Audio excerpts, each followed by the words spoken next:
جسے شب قدر کہتے ہیں. اور شب قدر اللہ نے یہ بھی شب قدر امت محمدیہ کو خاص عطا کیا. اس سے پہلے کسی کو شب قدر نہیں دی. شب قدر کا ایک معنی ہے تنگی کی رات. قدر عربی میں تنگ کو کہتے ہیں. تنگی کی رات شب قدر. اس کو تنگی کی رات کیوں کہتے ہیں؟ تنگ رات، تنگی کی رات، تنگ ہو جانے والی رات کیوں کہتے ہیں؟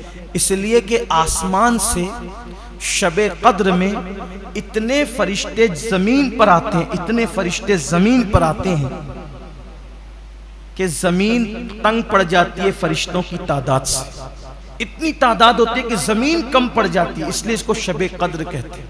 اور چونکہ جب سے میرے آقا نے وصال فرمایا ہے تو جبریل زمین پر اب نہیں آتے، لیکن آتے ہیں تو ایک رات میں آتے ہیں، اسے شب قدر کہتے ہیں. اور صاحب روح البیان لکھتے ہیں کہ شب قدر میں جو فرشتے زمین پر آتے ہیں کیوں آتے ہیں پتہ ہے؟ جبریل کے ساتھ اللہ اکبر سال بھر اللہ سے دعا کرتے، اے اللہ ہمیں زمین پر جانے دے، اے اللہ ہمیں زمین پہ جانے دے. اور جو ہم سے بہتر عبادت کرتے ہیں، توجہ کرنا یہاں، جو ہم سے بہتر عبادت کرتے ہیں اس عبادت کرنے والوں کی زیارت ہمیں کرنے دے. کون کہہ رہا ہے؟ جبریل علیہ السلام، فرشتوں کے سردار. فرشتے کہہ رہے ہیں اللہ ہمیں زمین پہ جانے دے اور ہمیں ان سے ملنے دے، ان سے ملاقات کرنے دے، ان کی زیارتیں کرنے دے جو ہم سے بہتر عبادت کرتے ہیں. یا اللہ جبریل سے بہتر عبادت کون کر سکتا ہے؟ دور رسالت میں کہتے تو ہم سمجھتے کہ سید العالمین کی ذات تھی، لیکن یہ تو قیامت تک کے لیے ہے کہ وہ سال بھر اللہ سے عرضی لگاتے اور اللہ سال میں ایک رات ان کو زمین پہ بھیجتا ہے، جاؤ جو تم سے بہتر عبادت کرنے والے ان سے مل لو جا کر. تو کون سی عبادت ہے جو جبریل سے بہتر آپ کر لیں گے یا ہم کر لیں گے یا فرشتوں سے بہتر ہم عبادت کر لیں گے؟ ہے کوئی نہیں نا. تو پھر جبریل کی دعا بے مقصد تو نہیں، فرشتوں کی دعا بے مقصد تو نہیں. ایسی کون سی عبادت ہے جو فرشتے نہیں کر سکتے آپ اور ہم کر سکتے ہیں؟ تو وہ کون سی عبادت ہے؟ وہ نماز نہیں ہے میرے عزیز، کیونکہ ہم فرشتوں سے اچھی نماز تو پڑھ بھی نہیں سکتے. ہے نہیں. کون سی عبادت ہے؟ تو صاحب روح البیان نے لکھا ہے وہ عبادت ہے جو فرشتے کر ہی نہیں سکتے، جو فرشتے کر ہی نہیں سکتے. کون سی عبادت ہے؟ وہ عبادت ہے کہ تجھے شدت کی پیاس لگی ہو، تجھے شدت کی پیاس لگی ہو اور تیرے سامنے کوئی پیاسا آ جائے تو تو اپنے ہاتھ کا شربت اس کے ہاتھ میں دے دے کہ یہ اللہ کا بندہ ہے. یہ وہ عبادت ہے. تجھے شدت کی بھوک لگی ہو، تیرا پیٹ کہتا ہو مجھے بھوک لگی ہے کھانا کھلا، اور تیرے ہاتھ میں غذا موجود ہے، کھانا موجود ہے، تو تو خود نہ کھائے، بھوکا رہ کر اس غریب کو کھلا دے، اس بھوکے کو کھلا دے. یہ وہ عبادت ہے جو فرشتوں کے بس میں نہیں. کیوں؟ کیونکہ فرشتے تو کھاتے نہیں ہیں، انہیں بھوک کیسے لگتی؟ جب انہیں بھوک نہیں لگتی تو وہ کسی بھوکے کو کیسے کھلائیں گے اپنا کھانا؟ وہ کھاتے ہی نہیں ہیں تو وہ دوسرے کو کیسے کھلائیں گے؟ تو تم نے اپنا لقمہ اس کو دے دیا، تم نے اپنا شربت اس کو دے دیا.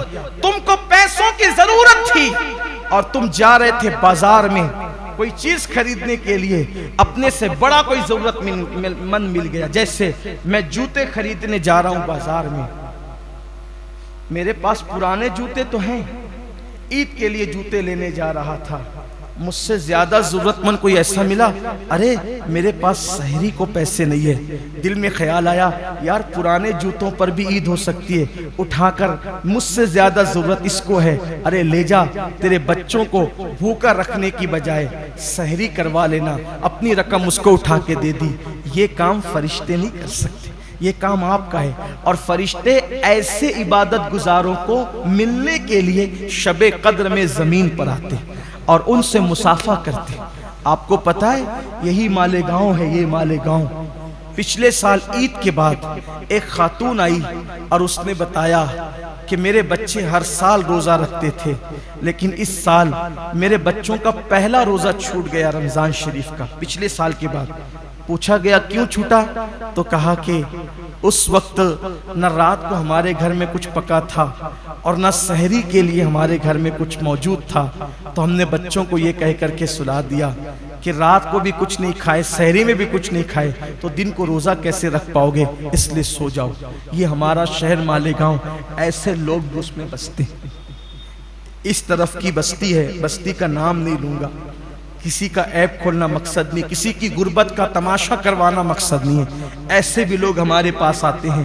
افسوس ہوا کہ مالیگاؤں شہر میں ایسے بھی لوگ ہیں، جبکہ ہم دودھ پی کر سحری کریں، تری کھا کے سحری کریں، قیمہ روٹی کھا کے سحری کریں، ایک سے غذائیں کھا کے ہم سحری کریں، اور ہمارے شہر میں کچھ ایسے بھی لوگ ہیں کہ وہ پہلا روزہ صرف اس لیے چھوڑ دیں غربت کی وجہ سے۔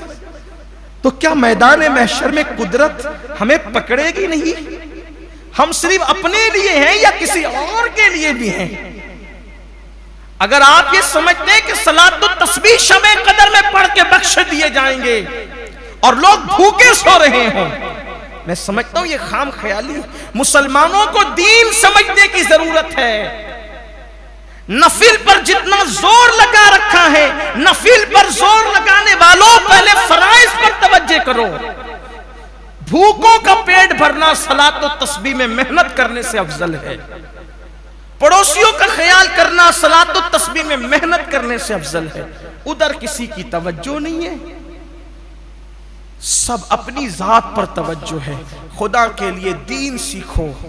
دین کیا ہے؟ دین کیا ہے؟ دین سیکھو۔ دین یہ ہے جو اللہ کے رسول نے پیش فرمایا۔ خود کا گھر میں مہینے بھر سے چولہا نہیں جلا، خود کے گھر میں مہینے بھر سے چولہا نہیں جلا۔ ایک عورت نے کٹورا بھر کر کے دودھ پیش کیا تحفے میں، گھر سے دودھ منگوایا تو وہ دودھ دیکھ کر کے صفہ کے چبوترے میں بیٹھے ہوئے 70 لوگ بول اٹھے، آقا کئی دنوں میں ہمیں کھانا نصیب نہیں ہوا، کئی دنوں میں کھانا نصیب نہیں ہوا۔ تو آقا نے فرمایا ابو ہریرہ لے اور لے جا کر کے پہلے ان کو پلا دے، اور اس کے بعد صحابہ کو پلایا، پھر آخری میں خود پیا۔ ہمارے پاس یہ نظام کہاں، یہ مزاج کہاں؟ ہم نے ہر چیز پہلے اپنی ذات کو پرائیورٹی دینی ہے، پھر دوسروں کو۔ دین سیکھیے۔ میں بس جمعۃ الوداع میں یہی بات کر کے اپنی گفتگو کو تمام کرتا ہوں۔ شب قدر میں توبہ بھی کرو، نمازیں بھی پڑھو، استغفار بھی کرو۔ 1000 مہینے سے افضل ہے یہ رات۔ فرشتے مصافحہ کرتے ہیں، ملاقات کرتے ہیں، ہم لوگوں سے ملنے آتے ہیں، مصافحہ کرتے ہیں، ملاقات کرتے ہیں، امتی ہونے کی حیثیت سے، حضور کا امتی ہونے کی حیثیت سے۔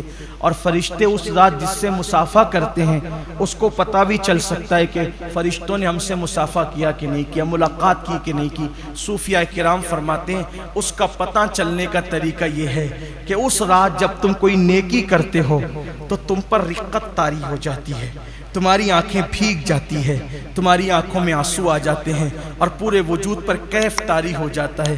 ایسی کیفیت طاری ہو جائے تو سمجھ لو کہ اللہ کے فرشتوں نے تم سے ملاقات کر لی ہے۔ اس رات عبادت کا اہتمام کرو۔